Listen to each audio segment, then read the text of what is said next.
La douleur persistante affecterait plus de 1 Québécois sur 5 selon l'Association québécoise de la douleur chronique. Cette douleur amène une barrière importante. Les exercices et les tâches douloureuses sont perçus comme une expérience négative, amenant une diminution à l'adhérence au traitement ainsi qu'aux activités de la vie quotidienne et domestique. Cela va avoir un impact significatif sur la qualité de vie de nos patients. Le TENS peut donc être un outil efficace en autogestion chez les patients souffrant de douleur. Le TENS, ou la neurostimulation transcutanée des nerfs, est un outil non pharmacologique efficace et sécuritaire pour l'utilisation en autogestion à domicile. Il renforce les mécanismes endogènes de modulation de la douleur.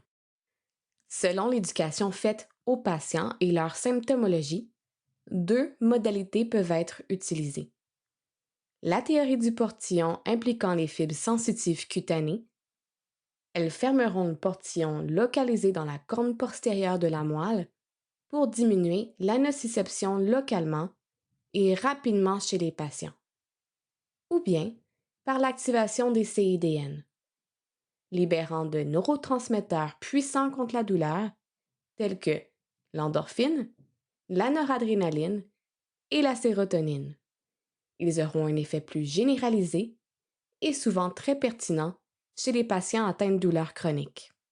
Sachant que plusieurs patients atteints de douleurs persistantes peuvent percevoir des activités telles que la marche comme une expérience négative, l'utilisation du TENS en fonctionnel permettrait une exposition graduelle positive lors de la tâche, amenant ainsi une activation du patient dans une tâche significative sans augmentation de douleur, favorisant ainsi une expérience positive et agréable.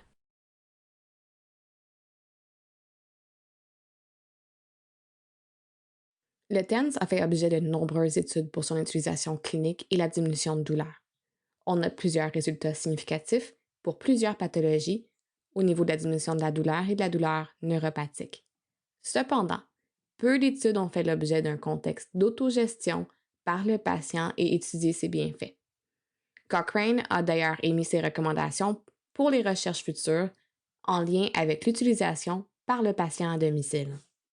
Depuis quelques années, on observe justement des études de meilleure qualité étudiant la modalité dans un contexte d'autogestion et à l'activité.